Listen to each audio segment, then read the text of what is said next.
البته ما در انتخابات پیش آمده اشتراک میکنیم. برای هر یک شهروندی برون مرزی که در ولایت ولادیمیر زندگی و فعالیت و کار میکنن، اینها را تشویق میبریم که همش اشتراک کرده آواز خود رو تیان.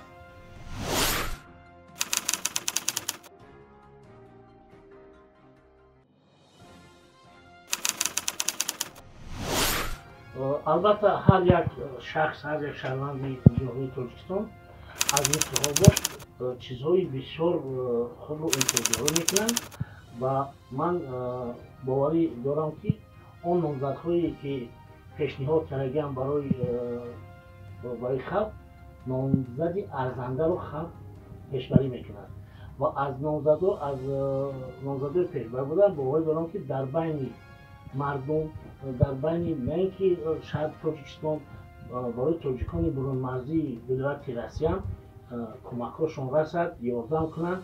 همه تاجیکایی که در تمام جهان هستند اینا باید آوازه خود را تیان و از هر یک نامبربرده هر نامزده از خلق با امید است. من باور دارم که این امید خلق را سزاوار باشد.